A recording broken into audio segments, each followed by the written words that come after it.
At kapag naranasan natin ang dilim, lalo na sa dilim ng pagiging tamad, marumi ang isip, pagnanakaw, pagpatay ng tao, pag-abortion ng sariling anak, kung naranasan na natin ang kadilimang ito at naranasan natin ang liwanag, kapag tayo ay nasa liwanag na, sana ay magmalasakit tayo doon sa mga nasa dilim pa.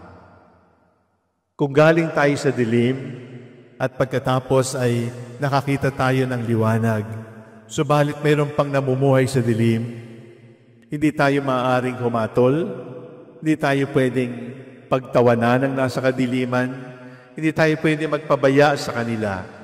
Who am I to judge when I have been in darkness myself? Who am I to judge when I have been in darkness and I have only been saved by the Lord?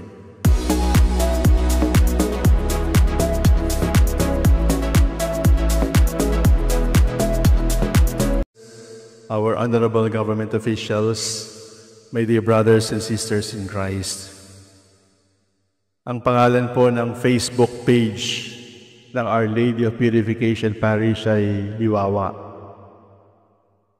para sa light.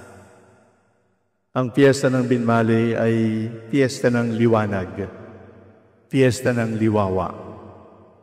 At nagsisindi ng kandila at iniuwi ang kandila, alaala ng liwanag. Pero para natin naiintindihan ang liwanag, naintindihan natin ang liwanag kasi naranasan na natin ang mamuhay sa kadiliman.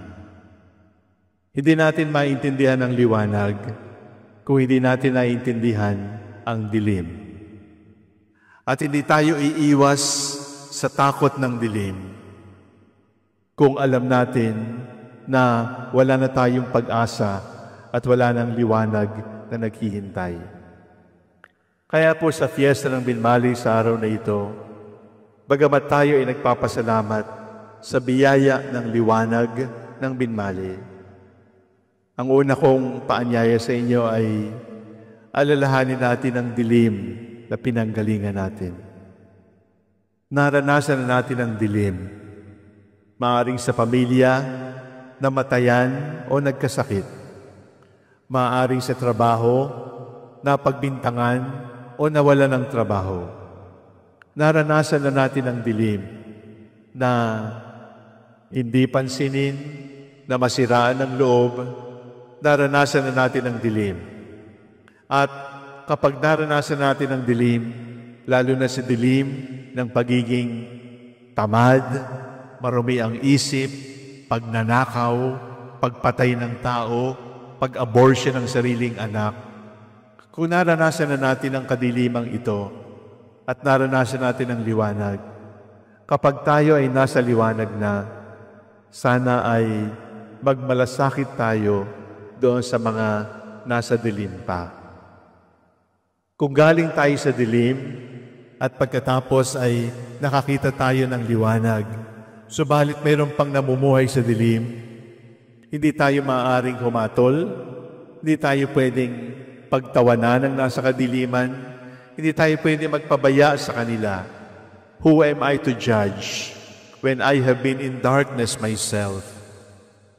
Who am I to judge when I have been in darkness and I have only been saved by the Lord? Ang unang dahilan kung bakit tayo nandito ay pasasalamat. Pasasalamat na wala na tayo sa dilim. O kung tayo ay nasa kadiliman pa ngayon, magpasalamat sa Diyos na mayroong pag-asa, mayroong liwanag na naghihintay sa atin. At alam natin, bubuti ang buhay. Gagaling tayo sa sakit. Lilipas ang problema, malalabanan natin ang tukso at gagaling na ang ating kaluluwa. Niligtas na tayo ng Panginoon sa dilim at dahil ililigtas na tayo, sana maging maawain tayo, maging maunawain tayo doon sa nasa kadiliman pa hanggang ngayon. At ngayon ay may liwanag. Liwanag ng kandila, liwanag ng bumbilya, liwanag ng mga parol. Ano ang ating pananagutan? Kung natanggap na natin ang liwanag, hindi ito panghabang panahon. Ang ating pananagutan kapag nakatanggap ng liwanag ay ingatan ito sapagkat hindi ito habang panahon. Sapagkat kapag hindi natin iningatan, baka isang bugso lamang ng hangin o isang malakas lamang na electric fan o isang ihip lamang mula sa hininga ay mamatay na ang apoy ng ating liwanag. Anong ibig kong sabihin? Kapag ikaw ay nasa liwanag, mag-ingat. Kapag ikaw ay nasa liwanag, huwag ka nang bumalik sa dilim. Kapag ikaw ay nasa liwanag, ingatan mo, alagaan mo ang liwanag na ipinagkaloob sa iyo, sapagkat alam mo naman ang hirap ng mamuhay sa dilim. Subalit, paano natin talaga aalagaan ang liwanag? Aalagaan natin ang liwanag sa pamamagitan ng pagdaragdag ng liwanag. Ang ibig kong sabihin ay, if you have received the light, the way to sustain your light is to share that light. We have received the light of Jesus. You cannot keep that light. You must be lights for others also. And that is the best way. Because when the light of Jesus is kept only for yourself, eventually it is going to wither. It is going to be blown away. Ang ibig sabihin po, mga minamahal kong kapatid, ang pagbabahagi ng liwanag ay kasama at bahagi ng pag-aalaga sa liwanag. Hindi natin tunay na inaalagaan ang liwanag ni Kristo kung sarili lang natin ang iniilawan natin. Ano mang tinanggap nating liwanag, dapat ibahagi sa kapwa-tao. O nakatanggap tayo ng ningas ng apoy, kailangang ibigay sa kapwa-tao.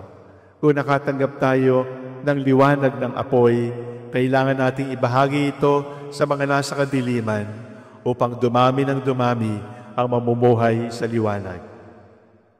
Bakit tayo naririto? Fiesta upang magpasalamat. Una, magpasalamat tayo na wala na tayo sa dilim. O kaya ay kahit nasa dilim pa tayo, mayroon tayong pag-asang naghihintay sa atin. Pangalawa, may liwanag na tayo, alagaan natin at magpasalamat. At pangatlo, tanda ng pag-aalaga sa liwanag ni Kristo, maging liwanag din sa kapwa-tao. Salamat, Panginoon, kayo po ang liwanag, at ayaw na naming bumalik sa aming kadiliman. Alagaan nawa namin ang liwanag na natamo sa pamamagitan ng pagiging liwanag sa aming kapwa-tao. Amen. Jesus Christ, the Son of God, was born for you and me. He came to bring the good news, from sin to set us free. The blind, the deaf, the lame, the poor, His power meant to see. He gave His life upon the cross, eternal life the key.